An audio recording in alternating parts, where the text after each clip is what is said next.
Everybody, welcome back to another episode of Shifty's 49ers Talk. In this video, it's going to be my installment of the Week 14 NFL Power Rankings. If you're not familiar, if this is the first time you're tuning into my Power Rankings, how I do it is I go over the bottom 3 teams, then I talk about my top 10. A lot to talk about in this video, so let's not waste any time. Let's jump right in.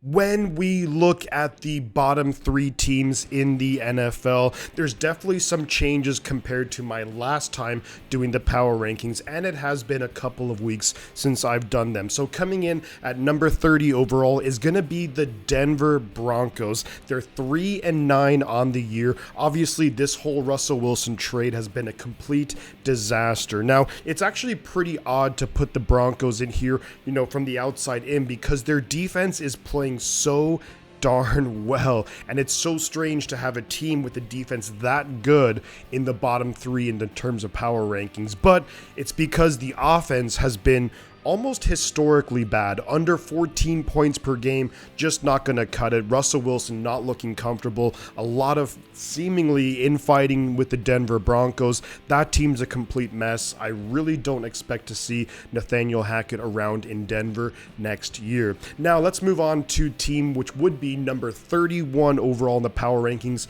my second worst team, and that's going to be the LA Rams. Like the Broncos, they are also 3-9 on the year, and really just one of those years where a lot of things that could go wrong have gone wrong. Now, on paper, the Rams team, when healthy, is nowhere near bottom 3, but they've been hit big time with injuries. Matthew Stafford, who knows if he plays again this year. Cooper Kupp, arguably the best receiver in football, he's done for the year. Allen Robinson done for the year. The defense really hasn't lived up to what we would have expected, especially because there are all-pro players on that defense, but overall the Rams not playing well, definitely having a Super Bowl hangover. 3-9 on the year, and right now my second worst team in the NFL. And I think we all know who's going to be bottom in terms of the NFL power rankings. Number 32 in my rankings are the Houston Texans. Their record 1-10-1. They've lost 7 in a row.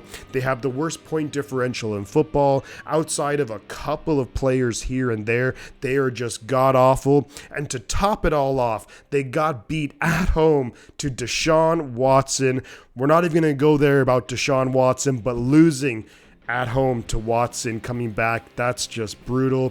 With the Texans, they're basically destined for the number 1 overall pick, and I think they're going to be going quarterback there. Now, just before we get into my top 10, there's a couple of teams who are really, really close to being in my bottom 3. Chicago, I'm looking at you. Justin Fields had a pretty good game, struggled down the stretch with 2 interceptions.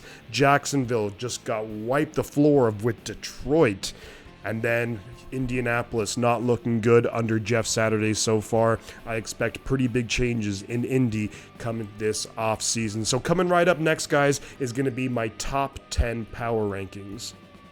Coming in at number 10, I have the New York Jets with a 7-5 record. They had a tough loss to Minnesota at Minnesota, not the easiest place to play. I thought they put up a really good fight. The defense, I was a little bit let down by. They really just let guys like Dalvin Cook run on them. Justin Jefferson was getting wide open. Not that great by the defense, but the offense overall has looked, I think, a lot better under Mike White the last 2 weeks, and I do think that Robert Saleh will ultimately be able to figure out this defense and limit opposing teams offensively. So the Jets, to me, are still a very good team. I think when Mike White gets a couple more weeks with starting reps and practice and some more playing time, I think he's definitely an upgrade over Zach Wilson, and I do think the Jets still have a good shot to make the playoffs. Now, coming in at number 9, I'm going to have the Tennessee Titans with a 7-5 record. Now, the Titans were a team who for a few weeks there, maybe about a month ago, I had them really, I think, in the top 5. They've definitely tailed off a little bit. They have 2 losses in a row. The offense is sputtering quite a bit. Traylon Burks coming back looked to be a really nice boost for the offense, but now he was in concussion protocol. Let's see if he's able to come back in a week or two. Derrick Henry, great, phenomenal player, but he just can't do it all by himself. Tannehill has to step up. The defense has been playing really mediocre, let's say, the last few weeks, and they had a tough loss to arguably the best team in football in the Philadelphia Eagles. The Tennessee Titans, I don't think are going to be competing for a Super Bowl this year, but I do think they will be a tough out when it comes to the playoffs. Now, coming in at number 8, I have the Baltimore Ravens, 8-4 on the year. They had a squeaky little win over the Denver Broncos, who are now in my bottom 3. Now, I know that Broncos defense is pretty darn good, but they definitely struggled there. They came away 1-point winners over the struggling Denver Broncos. Lamar Jackson hurt. Sounds like from John Harbaugh he might be out a week or two. They obviously need him back, especially in that race in the AFC North. They certainly do want a home game when it comes to playoff time. I do like the Baltimore defense. I think adding Roquan Smith has really helped them out. And overall, similar to the Titans, I think the Baltimore Ravens are a team that not many players, not many coaches, not many teams will want to play them when it comes to January in the playoffs. Now, coming in at number 7, we have my San Francisco 49ers at 8-4. The Niners have won 5 in a row. The defense, by far the best in the NFL. They're playing at not an all-time level, but pretty darn close to it. Now, here's the huge question mark, of course. Jimmy Garoppolo now hurt, out for the season. Is Brock Purdy good enough? Well, to me, what Shanahan needs to do is get the ball out of his hands quickly. Of course, we got to really come up with some different schemes with regards to our run game. We got to mix it up, make life easy for Brock Purdy. He has the best defense backing him up. Special teams has improved. The 49ers turnover differential has done a complete 180 this season. They're now positive 4 on the year. If Brock Purdy can limit the back-breaking mistakes, I think the 49ers for sure will be a threat in the playoffs. Super Bowl, well, I don't know about that. Really hard to ask a Mr. Irrelevant rookie to take a team to the Super Bowl. Now, moving on to number 6, we have the Cincinnati Bengals also at 8-4, and they just had a big-time win over the Kansas City Chiefs. They got Jamar Chase back. Burrow and Chase, we know that combo is lethal. They still have an elite offense. All the weapons they have there, Boyd, Higgins, Mixon, they're really being able to step up and they're winning big games. Also to note, Joe Burrow now 3-0 against Patrick Mahomes in his career. That's a potential playoff matchup that I personally would love to see. Now, one of the questions with Cincinnati, though, is going to be their defense. Their defense, pretty mediocre. What you'd really like to see from Cincinnati if they want to go back to the Super Bowl is they really just got to start having those big splash plays, force turnovers, give your offense more opportunities to put up points. The big thing is, can the Cincinnati defense limit what opposing offenses can do? Now, coming up next, guys, is going to be my top 5 in the power rankings for Week 14.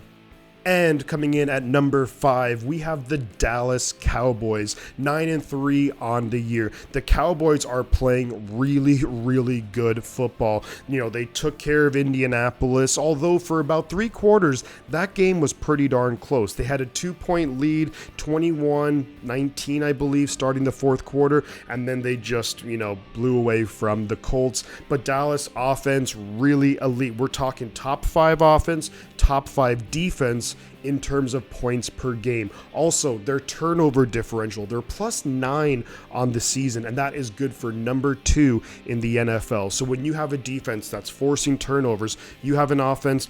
Dak is playing pretty darn well. CeeDee Lamb is having a great year. Michael Gallup looks like he's finally back healthy. Dalton Schultz. And then, of course, you have the duo at running back, Zeke Elliott and Tony Pollard. And Pollard is having a breakout season. And I think that their offensive line is getting healthy. healthy. Tyron Smith, the all-pro left tackle, should be back in a couple of weeks. So Dallas, watch out for them because they are playing really good football right now.